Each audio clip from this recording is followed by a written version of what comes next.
ខ្ញុំ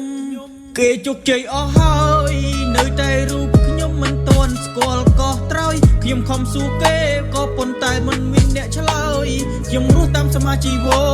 ទោះបីជាខ្ញុំដួលខ្ញុំត្រូវតែក្រោកឈរខ្ញុំជាមនុស្សស្មោះត្រង់ខ្ញុំមិនចេះพูดមិនចេះផរាល់ថ្ងៃគេរស់នៅក្នុងបរិយាឯខ្ញុំវិញរស់ក្នុងបន្ទប់ជួលអារម្មណ៍ឆេះឈួលពេលដែលគេឌីលថាខ្ញុំក្រទៅខ្ញុំមិនបានការសម្ដីគេអ្នកមាននិយាយចេញឡើងអស់ចាធ្វើឲ្យខ្ញុំឈឺផ្សាសែនក្តុកក្តួលមួយជីវិតខ្ញុំមិនដែលប្រៀបធៀបនឹងគេតែសុំកុំមើលងាយរូបខ្ញុំជាអ្នកក្របានទេ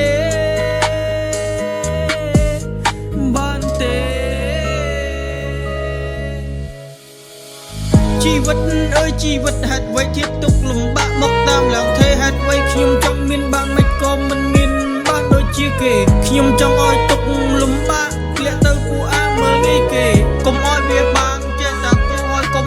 ចេះមកមើលងាយបានទេ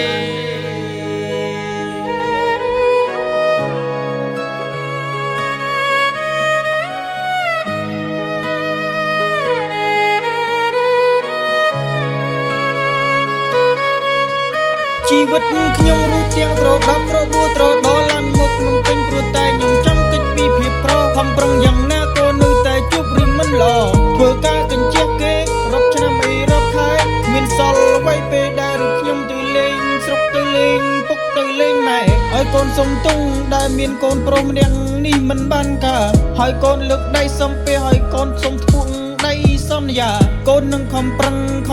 ដើម្បីគ្រួសារមិនចង់ឲ្យគេមើលងាយថាពួកយើងនេះក្ររហាមទៀតទេណាម៉ែណាទេណាម៉ែណា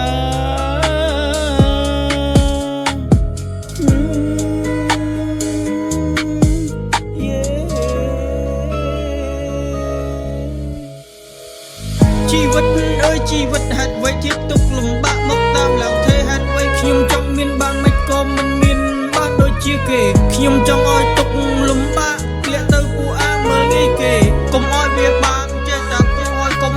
ចេះមកមើលងាយបានទេគ្មានអ្នកណាដែលថាចង់ក្ររហាមដោយពួកអ្នកឯងមើលងាយខ្ញុំទេហើយមួយគ្រានេះវាសិតតែពាក្យចាក់ដោនតែគេធ្លាប់មើលងាយខ្ញុំតែដឹងទេ